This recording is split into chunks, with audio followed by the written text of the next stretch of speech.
कभी सोचा है कि हम मसीह लोग ब्लेस्ड क्यों नहीं, हमारे पास आशीष क्यों नहीं है? कभी कंपेयर करने की कोशिश किया है हमने अन्य जातियों के पास वो सारी चीज़ें पाई जाती हैं जो उनको मिलनी चाहिए। आज उनके पास 3-3 4-4 घर है, कारें हैं, बंगले हैं, ऐश आराम है, सारी प्रॉपर्टी है। हमारे पास एक भी परफेक्ट चीज़ नहीं है। क्यों नहीं है? वाई? उसका मेन कारण है, एक तो उन लोगों में यूनिटी है।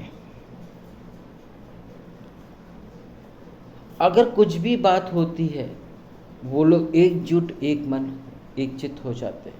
लेकिन हम मसीह लोग जब हमारे पर कोई बात आती है तो उसमें हम यूनिटी की बात तो दूर की बात है, लेकिन उसमें भी हम लोग गेम ऐसा खेलते हैं कि हमको फ़ायदा कहाँ से हो जाए। बस उस फ़ायदे की लालच में, उस फ़ायदे के कारण हम लोग लटक जाते हैं, जो कि अच्छा नहीं है, जिसके कारण हमारे पास बरकत नहीं है। आइए कुछ बातों में देखते हैं, क्योंकि मैं कल फ्री बैठा हुआ था 10-15 मिनट और मैं प्रभु से बात करने लग गया। प्रभु से मैंने यही चीज़ पूछा कि प्रभु जी हमारे पास बरकत क्यों नहीं है?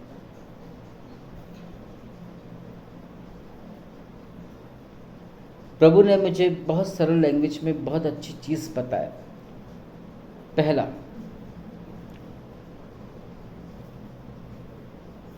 राइट हैंड में डिवाइड कर दिया उन्होंने, सुने गौर से, राइट हैंड में हमको आत्मिक आशीषें मिली, लविंग, केयरिंग नेचर।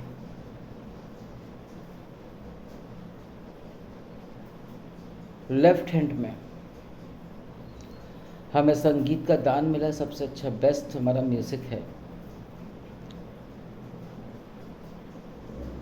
सेवा भाव, प्रार्थना भाव, जिसके लिए भी हम कोई प्रेयर रिक्वेस्ट आती है हम लोग प्रार्थना करते हैं, यहाँ तक कि हम लोग एक मन से जुट हैं।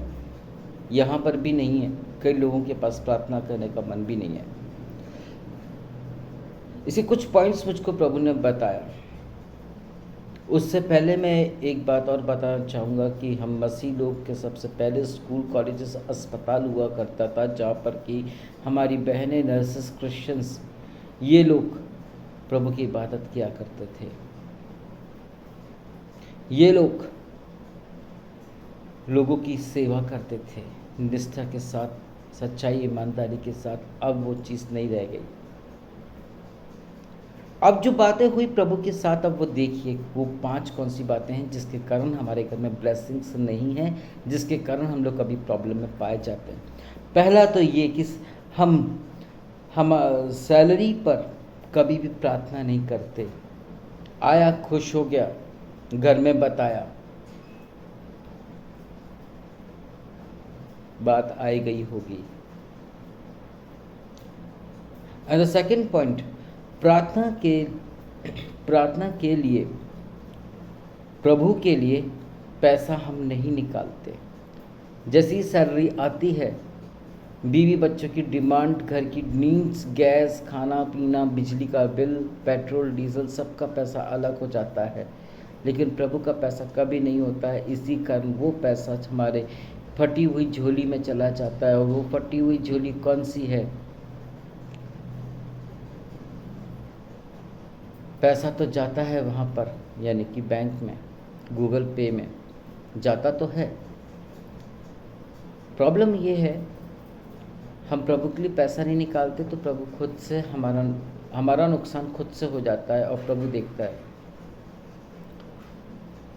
फटी हुई झोली में पैसा वैसा कि हम बीमार हो रहे हैं आए दिन।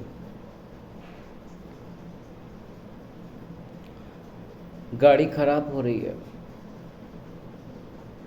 बच्चों की ज़रूरतें, बीवी की ज़रूरतें, घर की ज़रूरतें पूरी नहीं हो पा रही,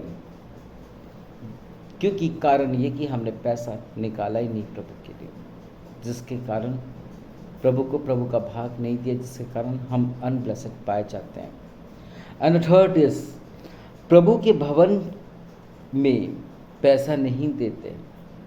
मैं अन्य जातियों को देखता हूँ, वहाँ पे मंदिर बन रहा है, मस्जिद बन रहा है, उन्होंने एक दूसरे से कांटेक्ट किया और कहा कि देखो अब मंदिर मस्जिद बनने जा रहा है, क्या आप लोग क्या कंट्रीब्यूट कर रहे हैं।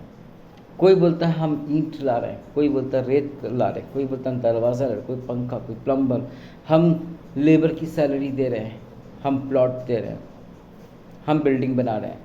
लेकिन जब चर्च बनाने की पारी आती है तो कोई हम नहीं खड़े होते, जिसके कारण सब चीज़ प्रभु देखते हैं, जिसके कारण हमको वही उसी नीट उसी डीड के अनुसार हमें ब्लेसिंग्स मिला करती है।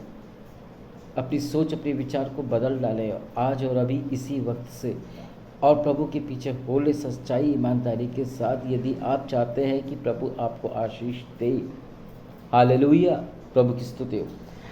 And the fourth point is, हम प्रभु हमारी मेहनत की कमाई पर आशीष दे, हमारी मेहनत की कमाई में पैसे में बरकत दे। हम कभी नहीं बोलते हैं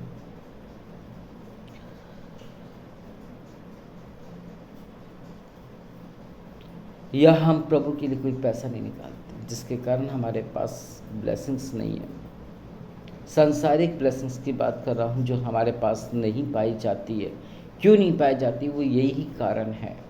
एक बार करके देखो प्रभु कितना ही भला परमेश्वर है कि वो आपको कैसे नहीं देगा, आपको कैसे नहीं बरकत देगा, कैसे नहीं आपको उठाएगा, कैसे नहीं आपको आशीषित करेगा।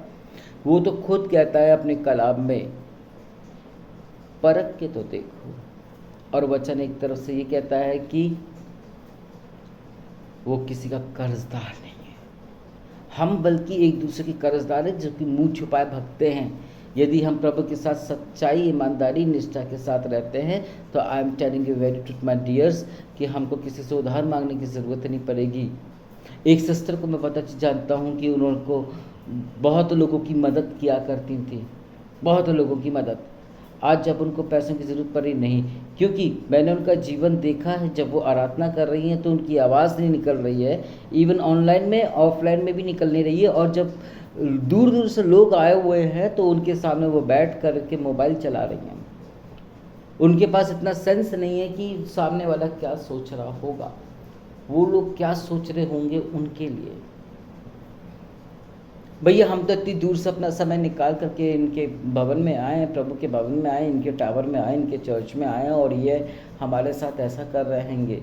वो लोग सब नोटिस करते हैं। और एक सिस्टर ऐसी थी कि सुबह ऑडियो प्रार्थना चल रही, उनकी बहुत अच्छी कलीसिया हो गई थी और सब लोग अपने घर में बैठे बैठे, बाइक में बैठे बैठे, ऑफिस में बैठे बैठे दुआ प्रार्थना आराधना कर रहे हैं। सब लोग अपना कीमती समय दे रहे हैं। और उन्होंने क्या किया, खाना, मैं नाश्ता कर रही हूँ, मैं नाश्ता कर रहा हूँ, बेटा तू आराधना कर ले, प्रार्थना कर ले। कई लोगों ने सुना, कुछ समय तक देखा, चलो एक आध बार हो गया, 2 बार हो गया, 10 बार हो रहा, रेगुलर हो रहा है, तो उनकी जो कलीसिया टूटने लगी, चली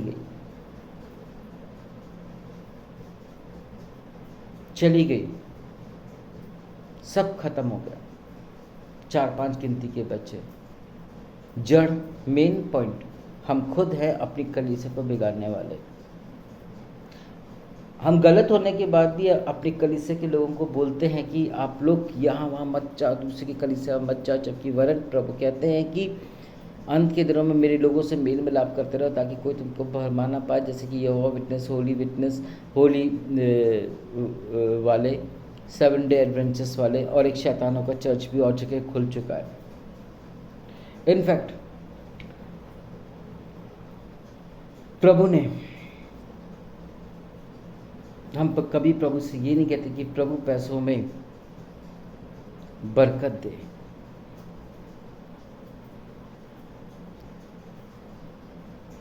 मॉल जाने की लिस्ट बन जाती, किराने जाने की लिस्ट बन जाती है, अरे अभी तो बहुत खर्चे आएंगे, एक्सपेंस आएंगे, अभी नहीं अगले महीने कर देंगे।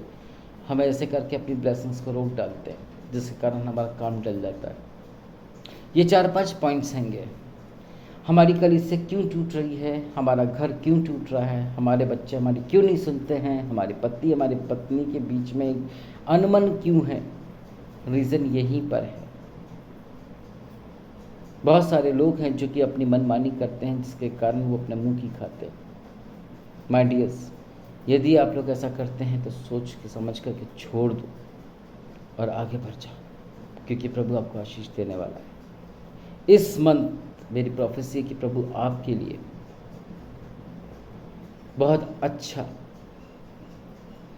मिरेकल करने वाला है, जो कि ऑसम है। उसको रिसीव करें।